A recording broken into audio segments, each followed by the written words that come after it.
Selamat pagi saudara-saudara yang kekasih di dalam nama Tuhan Yesus Kristus. Pada hari ini saya akan menyampaikan renungan hati saya tentang Nabi. Sebelum kita mempelajari, memahami tentang siapakah seorang Nabi, mari terlebih dahulu kita berdoa memohon bijaksana dari Roh Kudus. Bapa di surga, terima kasih hari ini kami mau mendengarkan firman-Mu. Kiranya Roh Kudus memberikan pencerahan kepada kami, dan seluruh kehendak-Mu yang Kau nyatakan pada hari ini, kiranya kami dapat laksanakan dalam kehidupan kami sehari-hari. Berkati sertai kami sekalian ya Bapa. Di dalam nama Tuhan Yesus Kristus kami berdoa dan bersyukur.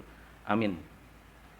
Saudara-saudara yang kekasih di dalam Kristus, firman Tuhan yang saya akan bacakan diambil dari Kitab Ulangan pasal 18 ayat 18. Demikianlah firman Tuhan. Seorang nabi akan kubangkitkan bagi mereka dari antara saudara mereka, seperti engkau ini. Aku akan menaruh firmanku dalam mulutnya, dan ia akan mengatakan kepada mereka segala yang kuperintahkan kepadanya.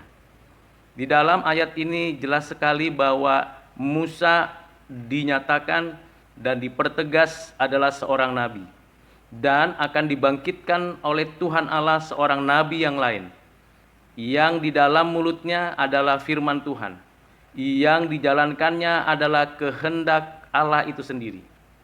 Siapakah nabi? Jabatan nabi adalah jabatan yang spesial, di mana Tuhan Allah memanggil, mengutus, mengurapi hamba Tuhan ini. Seorang nabi mewakili Allah. Dia menyatakan kehendak Allah, menjelaskan rencana Allah atas manusia, atas bumi ini, atas semesta alam. Dia mengajarkan seluruh kebenaran Allah yang ditaruh oleh Allah kepadanya, dan dengan penuh keberanian, dengan sungguh-sungguh memproklamasikan itu di hadapan manusia, bahwa dia mewakili Allah. Seorang nabi adalah seorang yang betul-betul mendedikasikan hidupnya hanya untuk kepentingan dirinya Allah. Tuhanlah yang menjadi pusat perhatiannya. Tuhanlah yang memimpin, mengarahkan, menyampaikan apa yang Tuhan kehendaki dari mulut bibirnya. Seorang nabi tidak hanya berkata-kata kosong dan hampa, bukan hanya berkata-kata nubuat dan penjelasannya yang tidak pernah terrealisasi.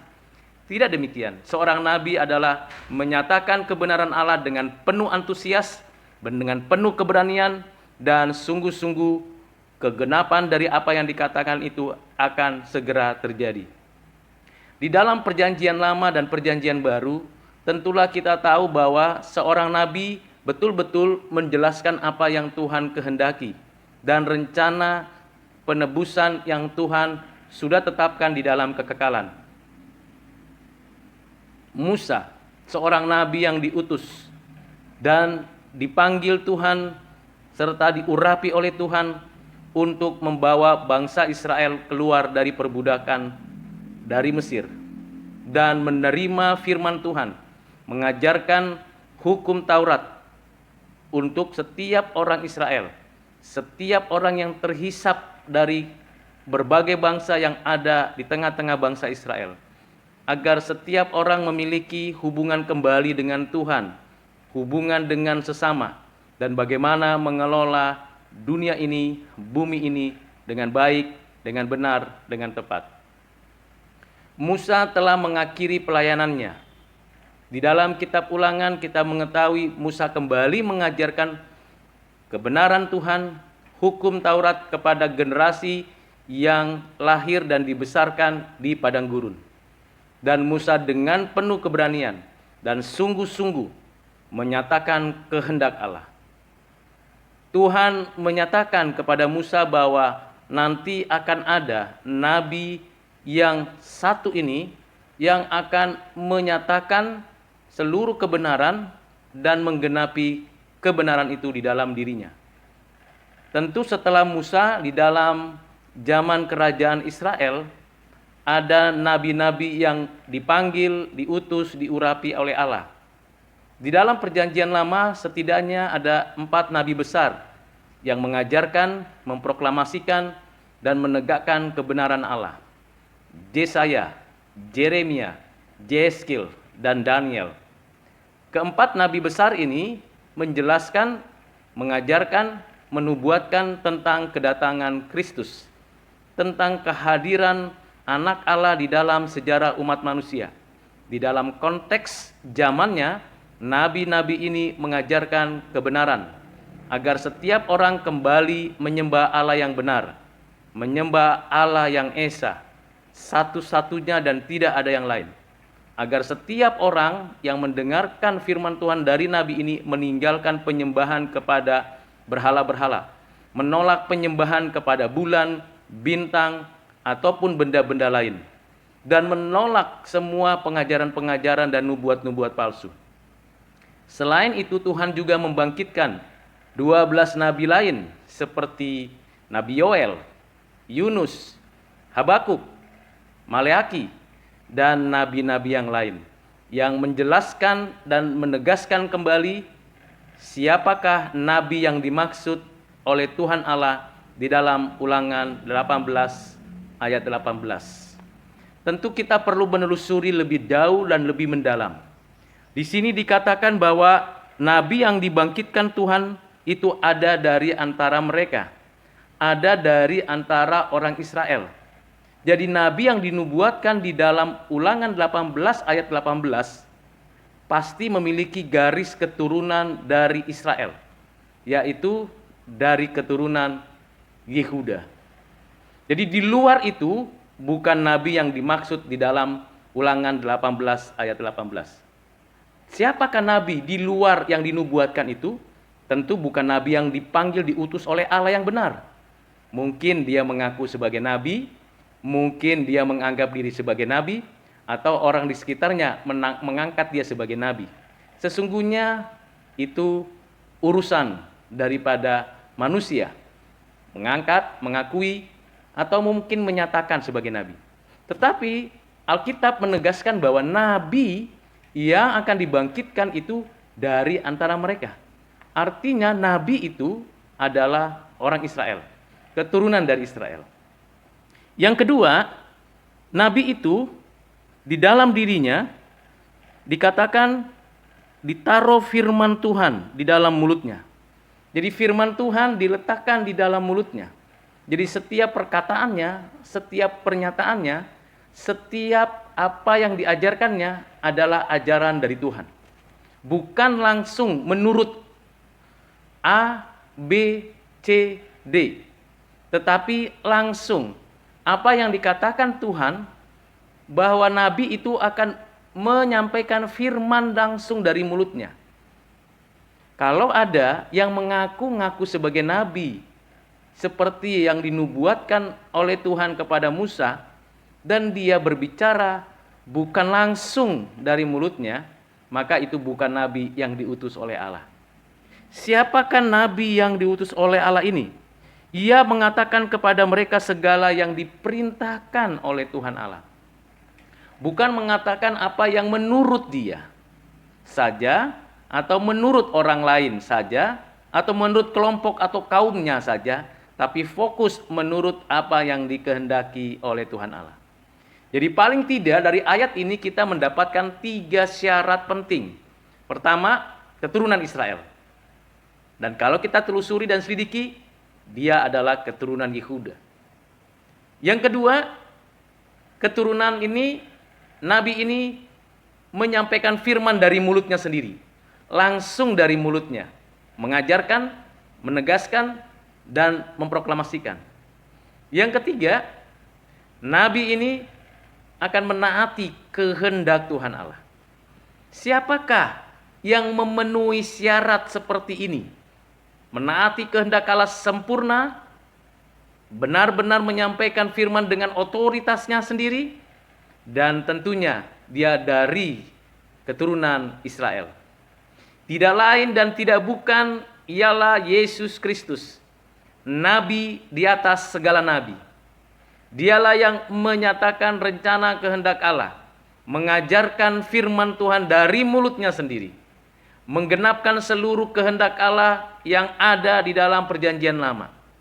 Tidak ada nabi seperti Yesus Kristus yang dilahirkan dari keturunan Yusuf, di mana Yusuf adalah keturunan Daud, Dan Daud adalah keturunan Yehuda, dan Yehuda adalah keturunan Israel, dan Israel adalah keturunan Abraham.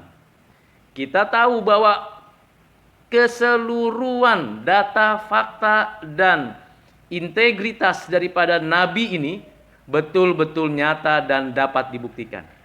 Yang kedua, ketika dia mengajarkan tentang bertobatlah sebab kerajaan Allah sudah dekat, itu langsung dari mulutnya. Dia mengajarkan tentang kerajaan Allah, di mana di dalam kerajaan Allah ada kebenaran, ada damai sejahtera, ada sukacita. Dia menyatakan itu karena dia dari kecil, dari sejak semula, dia mengerti kehendak Allah.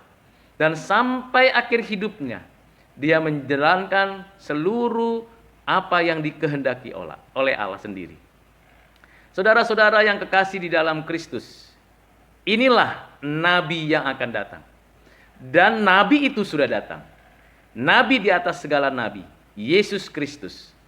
Sekitar 2000 tahun yang lalu, dilahirkan oleh seorang perawan Maria yang dikandung oleh Roh Kudus.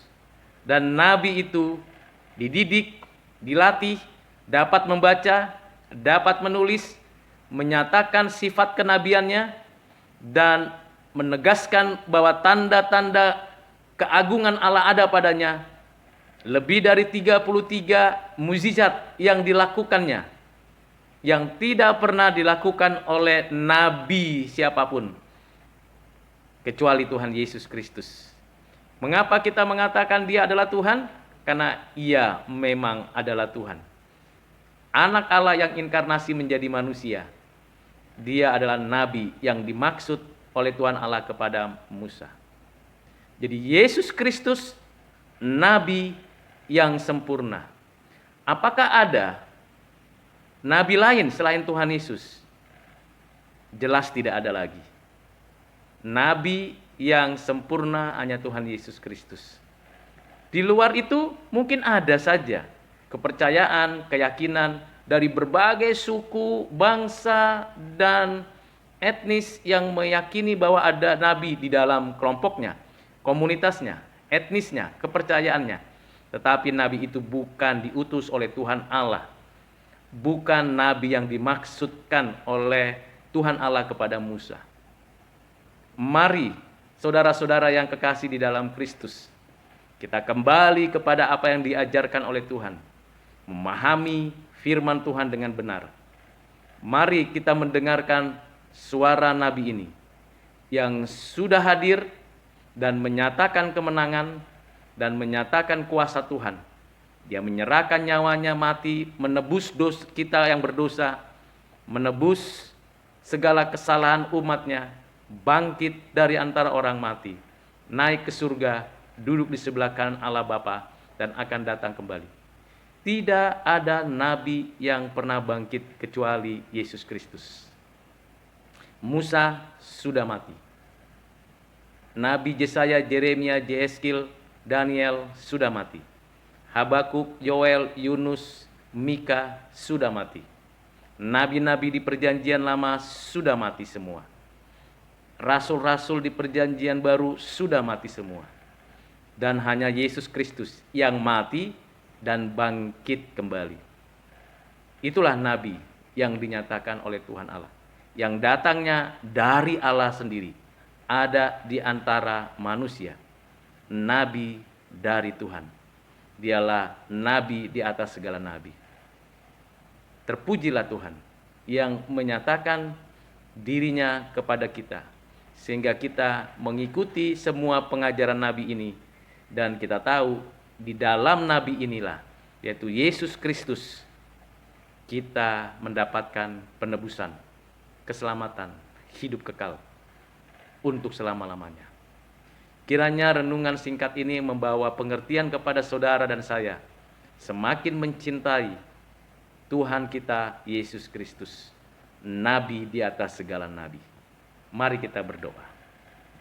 Bapa Surgawi, terima kasih. Pada hari ini kami sudah membaca firman-Mu, merenungkan, memikirkannya, dan mempercakapkannya. Kiranya Roh Kudus memberikan pengertian kepada kami, dan kami mendapatkan pertolongan dari-Mu agar kami dapat menerapkan kehendak-Mu, seperti yang diajarkan oleh anak-Mu Yesus Kristus, Nabi yang Engkau utus, yang diurapi, yang ada di antara manusia, yang sempurna menggenapi seluruh kehendak-Mu.